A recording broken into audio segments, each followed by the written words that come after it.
Okay, hello everybody, and welcome to the second day of the American School in Japan's 4th Annual Space Club Conference. I'm Spencer Landers, a junior, and I'm joined today with Juan, Michio, Selena, and Rashan. Together, we're the leaders of the Space Club, and our mission as the Space Club is to spread the love of space science throughout the ASIJ community and beyond. Thank you so much that you came today, making this event possible. Our speaker today is Dr. Ryuki Hyodo. Dr. Hyodo is a planetary scientist at the Institute of Space and Aeronautical Sciences at JAXA. He has worked on the Cassini and Hayabusa 2 missions and is currently involved in the BepiColombo and MMX missions. After Dr. Hyodo's presentation, there will be a live Q&A session. If you have any questions during the presentation, please type them into the Q&A chat below. And this conference is being recorded as well, so if you want to watch it again on demand, you can join our website and look at that. So please give a warm welcome to Dr. Ryuki Hyodo.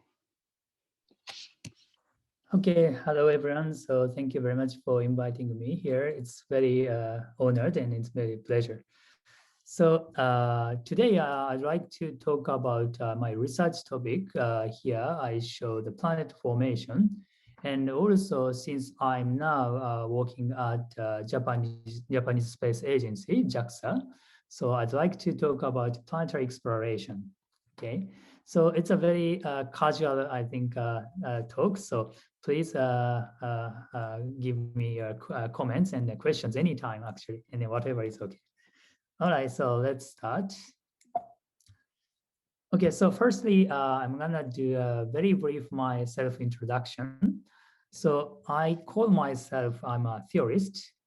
So if you do planetary science, we have many like aspects. So I do physics and mathematics and chemistry and also biology, whatever I need for the research. But I cannot do observations or do laboratory experiments. But these are also very important research topics. But I'm a theorist, and then I also use computer programming. So I do computer simulations. Okay. So today's topic is the same. So my research interest or topics is planet formation and planetary exploration. So, and if I talk about my background briefly, when I was a master degree after undergraduate, I went to University of Kobe University. It's west side in Japan. It's Kansai area. And after master degree at Kobe University, I visited to University of Paris to do my doctorate degree, so PhD. And then I actually really enjoyed, this is a fort in Paris. So I met a lot of French colleagues and friends. So it was a very new experience because I'm Japanese, and then, but I work with a lot of French people. And now I have a lot of French friends. Okay. And after I finished my PhD, I came back to Japan and I work at Tokyo Tech University. It's also in Tokyo. And then there is an institute called LC, and I was working there about 2.5 years. And after that, I moved to JAXA. And JAXA has an institute called ASIJ, which is a very research institute. So now I'm here, and it's in Tokyo. It's not into Kanagawa west side. Okay. So, and also for the planetary explorations, when I was in Paris, I joined Cassini mission. So Cassini mission is NASA's mission. It was really, really good. And so we went to Saturn, and then we found many, many beautiful new structures within the rings. And also we found new moons. It was incredibly successful mission. And after I came back to Japan, I joined Hayabusa 2 mission. It just came back last year, and then we had a lot of sample now. So this summer, we will analyze the sample, and then we will understand more about the asteroid Ryugu. And today I'm going to talk about another mission, MMX, later. MMX is next generation mission, the future mission, but now it's planned very much. So let me talk about later. And also I joined the BepiColombo mission. BepiColombo is a mission to go to Mercury, planet Mercury. It's already launched and it's on the way now. It's actually ESA. ESA is a European Space Agency, ESA mission, but JAXA also joined this mission. Okay. All right, so let's start. So maybe you can see the movie here. It's moving, I hope. So actually, this movie is created by James. James, as far as I remember, he gave a talk here last year, and he's my good friend now in JAXA. So this beautiful movie shows the planets, solar system planets.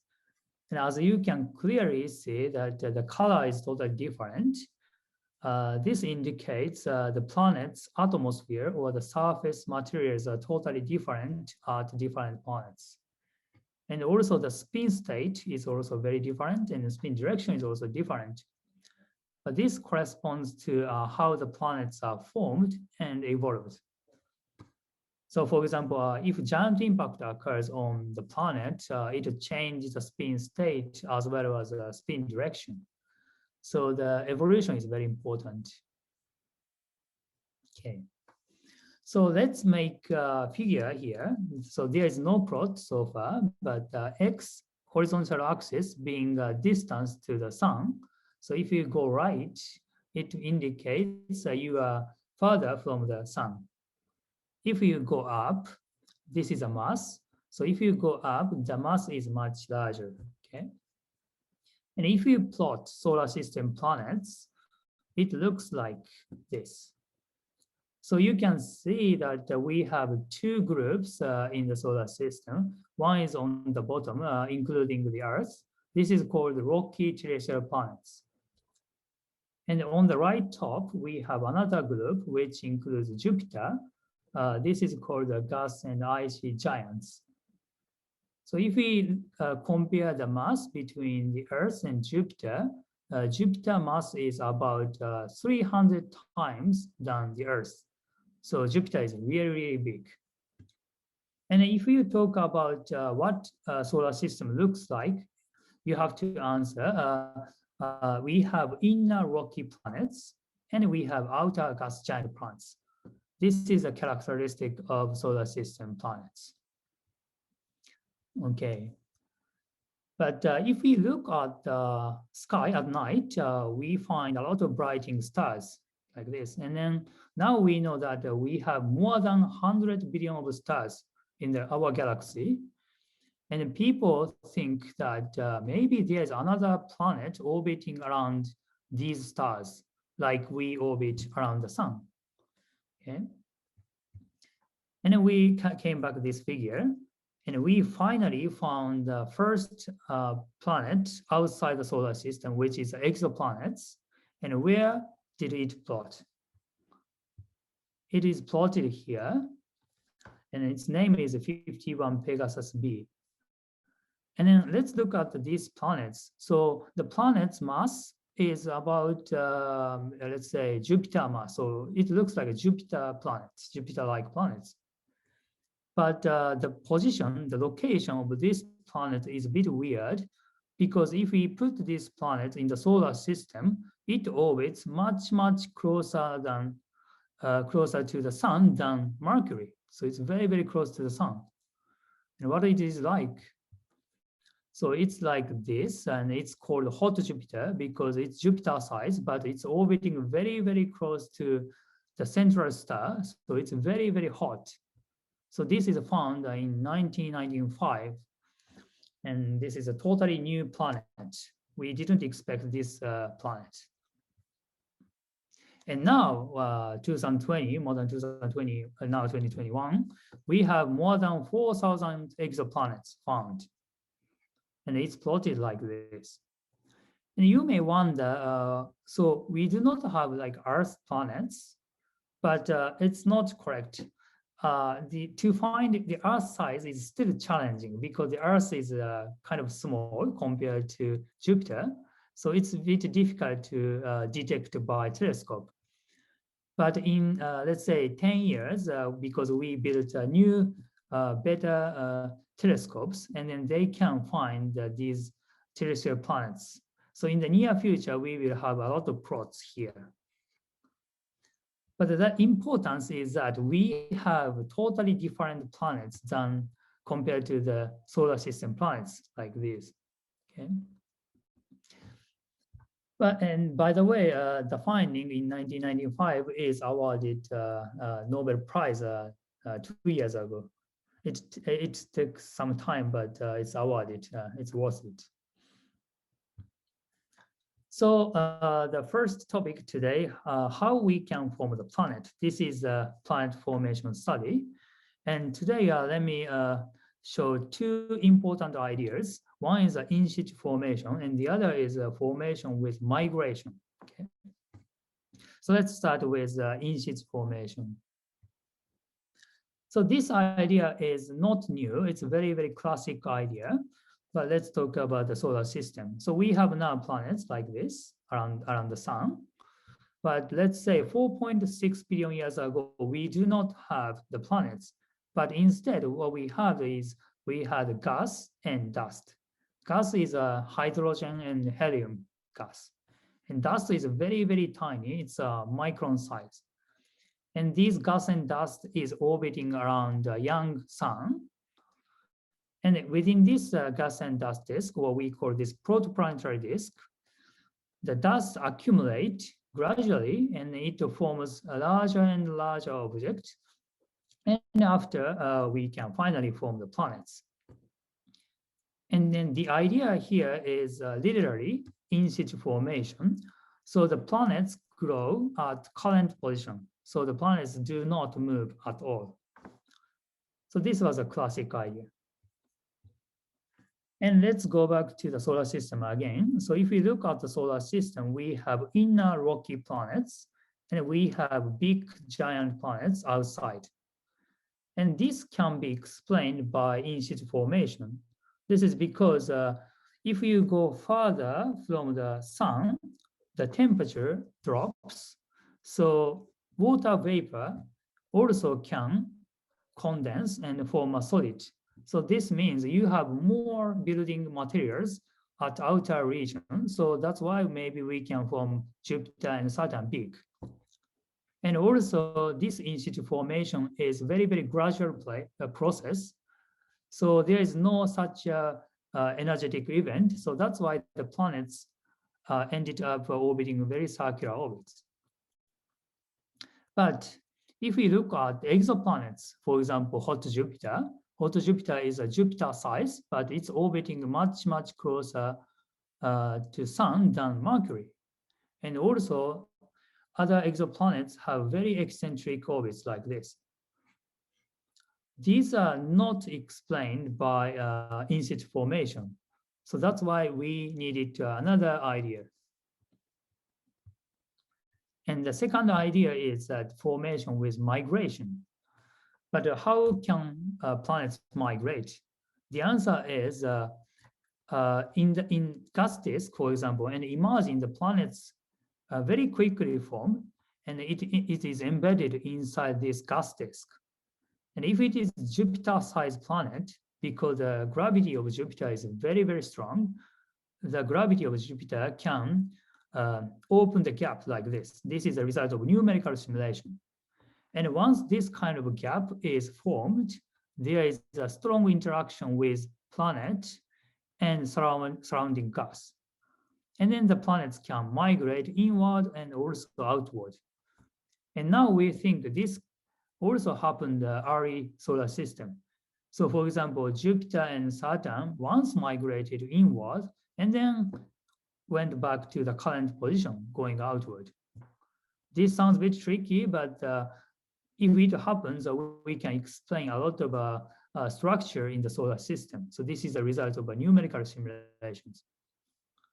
But we also wonder if this is true or not. So that's why the telescope is very, very helpful. So by using the best telescope, what we have now is that we can have the images of a protoplanetary disk at other systems. So in other systems, they still have a protoplanetary disk, the gas and dust disk. And now you can see that we have really the gap structure, for example, here, and this one. So it's like a ring gap. We cannot see the planets because the planets is still small in this scale, but it is really like a numerical simulations. So maybe in the near future, we can really detect the planets within this ring gap. Okay, so let's talk about the second topic today, planetary explorations. So maybe you have heard about planetary explorations in many places, but why it is important for planetary science? Of course, planetary exploration can be important for business or industry, but I'm a scientist. So why it is important for science, especially planetary science? So let's take an example. So let's talk about the moon case. So the moon's origin was not answered about 50 years ago. And at that time, we had 4 ideas to form the moon. One is a capture. Capture is a passing object is gravitationally captured by Earth, and then it start to orbit around the Earth. This is a capture origin. And the second idea is that maybe in the past, the Earth was spinning very, very fast. So a fraction of the Earth is just split by centrifugal force, and it becomes the moon. This is the second idea. And the third idea is, as I explained, the planets grow from small dust. So just by coincidence, the moon was growing just next to the Earth. So that's why it becomes moon. This is twins. The last idea is a giant impact. So there is a giant impact on Earth in the past, and it forms a debris disk around the Earth. And from a debris disk, the moon is accumulated. This is a last idea of giant impact. But we didn't know which one was correct or not. But what happened about 50 years ago? So NASA sent an astronaut to the moon, and then astronaut picked up a moon rock and brought back to the Earth. And on the Earth, in laboratory experiments are conducted. And what we found is that the moon rock is once totally melted, and also the moon rock is kind of similar to the rock of the Earth. So these characteristics, these evidence can be explained by the case of giant impact, because giant impact is very, very energetic. So the rocks are totally melted, and a fraction of the Earth's materials is also ejected and then form the moon. So now we know that the giant impact would be correct for the case of the moon's origin. So this is an example, but the planetary exploration can give us a critical evidence in order to understand the solar system evolution and history. Okay. And now JAXA has a lot of planetary explorations ongoing and planned. For example, BepiColombo mission, this is a collaboration with ESA, but the mission goes to the Mercury, the innermost planet, Mercury. It's on the way now, it's already launched. And then we have a plan to the SLIM mission. SLIM mission is the moon mission. So we want to demonstrate very precise and pinpoint landing technologies by this mission. And also we have Destiny Plus mission. Destiny Plus is going to visit asteroid Phaeton, called Phaeton. And maybe you know we had already finished 2 missions, Hayabusa and Hayabusa 2 missions. These are sample return missions. The first sample return missions. So Hayabusa and Hayabusa 2 brought sample from these small asteroids. And today I'm going to talk about MMX later. And MMX is a Martian moon explorations. This is going to be also a sample return mission. It's going to be very important for JAXA. And also we have a JUICE mission. JUICE mission is also the collaboration with NASA. JUICE is the mission to go to a Jupiter's moon, big moon like this. And also it's not decided, but we may go to Saturn's moons, Enceladus. Enceladus is a very, very interesting target because as maybe you can see here, very tiny, but we now know that the Enceladus has internal ocean. So inside there is a liquid ocean. And then we already found that some jets are coming out from the surface. So that means if maybe there is some life inside this satellite because in the moon, because there's an internal ocean. So it's very exciting the mission. Okay, so let me talk about MMX mission. So MMX is a Martian moon exploration mission, JAXA's mission, and it's launched in 2024. And then we will get this sample back in 2029. So it's a sample return mission. So what is it like? So we actually go to Mars, Moon, Phobos, and Deimos, and we will land on Phobos, and then we will get a sample from the surface of Phobos. So we have at least to get a 10-gram sample. This is the first sample return mission from Mars system. But at the same time, maybe you want to say that why you do not go to Mars itself, but we go to very tiny moon around Mars. It's a very important question. It's a very good question. Of course, there is a technological challengings, but there's a reason. So Mars also experiences a lot of asteroid impact through the solar system evolutions. But Mars does not have a thick atmosphere. It's a very thin atmosphere. So when an impact occurs, the ejector can easily transfer from Mars surface to Phobos. So that means if we go to Phobos and if we get a sample from the surface of Phobos, we can get also the material of Mars, Martian materials, without going to Mars itself. This is our strategy to go to Phobos. Okay, so this is actually my last slide, but I would say this is the most important slide today. So I talked about the planetary exploration, but nobody can do planetary exploration alone. A big teamwork is really required. I described myself as a theorist, but in JAXA, we also have people who do observations, and also we do laboratory experiments. And then since this is a space mission, we have to build the spacecraft and also rockets. So that's why we have a lot of engineers. And the engineers are not only in JAXA, but they are also in many universities and also private companies. So we have a strong collaborations. And also in JAXA, for example, we have many general office employees. So they are not scientists, and also they are not engineers, but they always do like a team coordinate and team management at a daily level. Without their help, we cannot proceed any mission.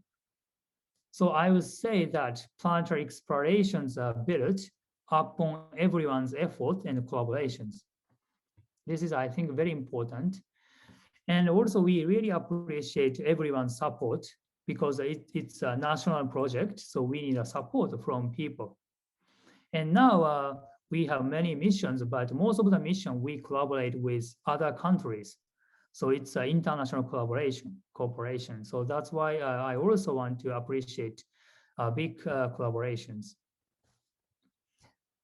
Okay, so and lastly, this is, I think, the talk to high school students. So I want to say that maybe you want to do in the future something to do with space.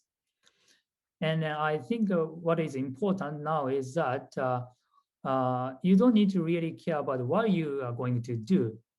But more importantly, I would say that the spirit of collaboration is the most important to the space science or space related subjects. Okay, so thank you very much. I take your questions. Thank you, Dr. Hyodo, for that wonderful presentation. And now we'll have our short Q&A session. And this is an opportunity for you to ask Dr. Hyodo about his career and what he's doing. And so please put your questions into the Zoom Q&A chat. Hopefully we can get as many questions answered as possible. All right, so I think our first question is, well, thank you for the excellent presentation. When is the material returned from Phobos, and how will scientists be able to tell which material is ejected from Mars and which is part of Phobos itself? Okay, I think it's very important questions. Yeah, you're right. But okay, we can actually distinguish because partly because we have now meteorites from Mars, so Martian meteorites. And then on the surface of Mars, we have, it's not thick, but we still have an atmosphere. And then the rock can interact with Martian atmosphere, and it's recorded on the sample if it came from Mars. But if it is purely originated from Phobos materials, Phobos material does not have any atmospheric contact, so there is a difference. So we can tell based on this kind of chemistry. Other question is, how close are we to colonizing Mars in substantial numbers? That is, hundreds or thousands of people. Sorry, can you say again? How close are we to colonizing Mars in substantial numbers? Thousands of people. Okay, yeah, I want to also know the answer. Okay, we are trying now, but okay. First plan is that in next 10 years, we want to make a colony on the moon surface first, okay? And then we start from the moon, and then from the moon, we try to go to Mars. But of course, the private companies like SpaceX, they are very amazing. So they try to do their own. So maybe they do very, very quick, but nobody knows. I try to do my best, and then with everyone.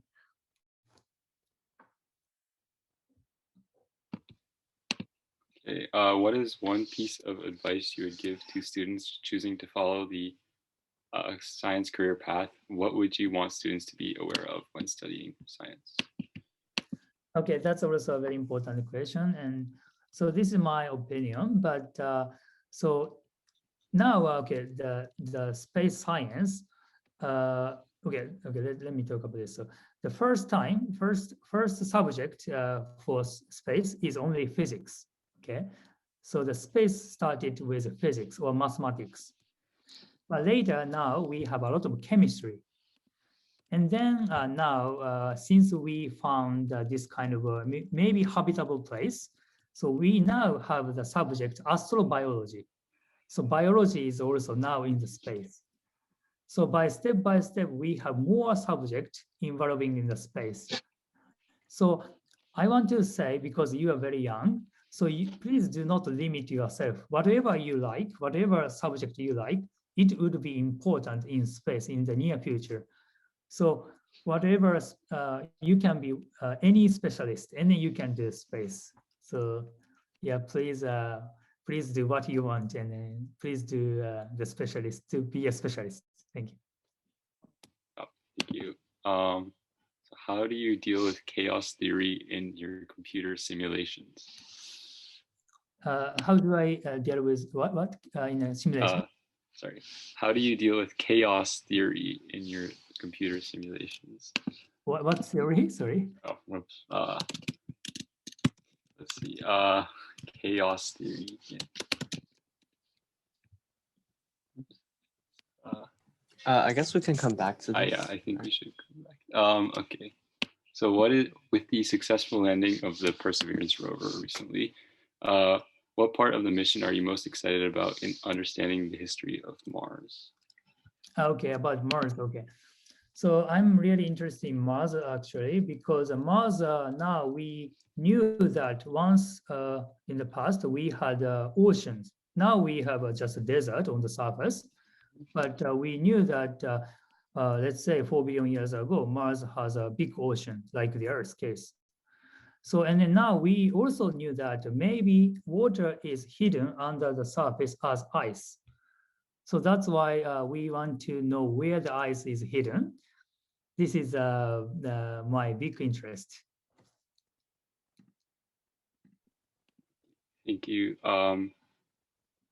So earlier you said you worked with Dr. O'Donoghue, who was a speaker at our conference last year. So what kind of environment is working with him like? And yeah.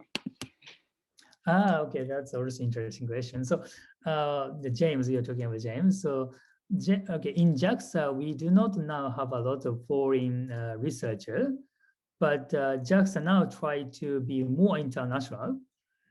And then since I came back from France, and also I was working with NASA before, so I really like working with people from all over the world. So that's why I think now it's the situation is getting changed, and we are trying to be more international. Does it answer you? Okay.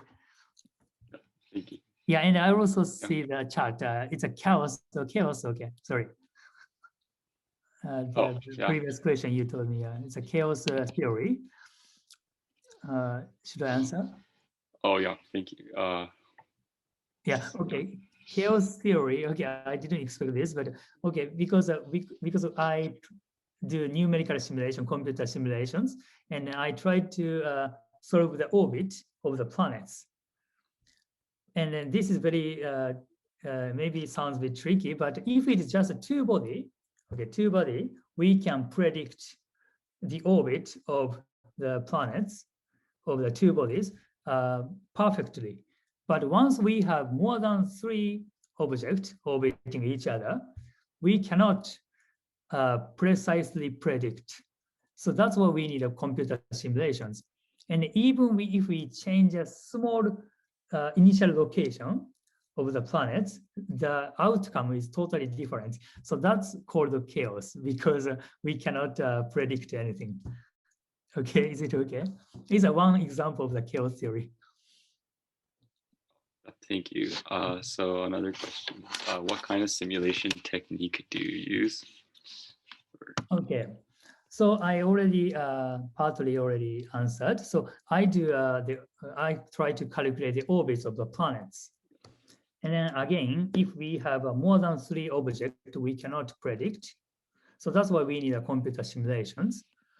And then we now include, let's say, 10,000 to 100,000 particles, for example, if we want to understand many, like, okay, Saturn's ring case. Saturn's ring consists of many small particles, and then it's billions of particles. So in the simulation, we put particle as much as we want, as much as we can, and then we try to simulate the particles orbit by gravity or collisions or, and many effects as much as we can. Thank you. Let's see.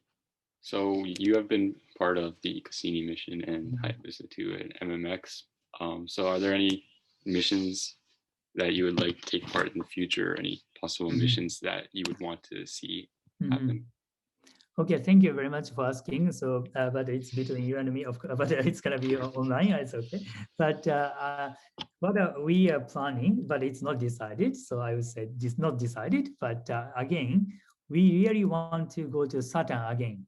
So it was NASA's mission. Cassini was NASA's mission, and but this time, as a JAXA mission, we want to go to Saturn system, and then we want to maybe get some sample from Saturn system, because nobody has, brought something back from Saturn's place.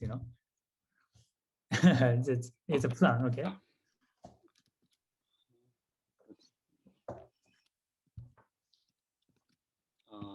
So does anybody have any questions left? All right. So if space travel becomes possible for even civilians, would you want to travel to faraway places such as, like, as you said, Jupiter or any other places? Yes. So first, I think I want to go to Mars if I can, because Mars is a very interesting place, as I already explained. But at the same time, my first planetary exploration I joined is Cassini. And then since Cassini took very, very beautiful pictures of Saturn's rings, maybe you can search on Google, but we still do not see particles of Saturn's rings because even Cassini, it was a bit far from Saturn's rings, so we couldn't see each particle. But it is said that Saturn's ring particle is very, very icy particle, water ice. So I want to really see one particle, how it looks like. Maybe it's like a snowball powder, or it's really solid ice. So I don't know. So I want to see it. Now I want to see it too. Yeah. Okay. I guess that wraps up our question and answer period. So thank you to everybody for coming to today's event, and thank you to Dr. Hyodo for sharing your experiences with us. Thank you. So your insights into the space industry and exploration have inspired us all today.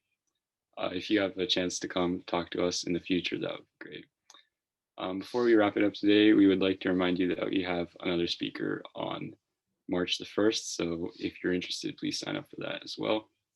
Have a great rest of your day, everybody, and thank you again to Dr. Hyodo. Thank you.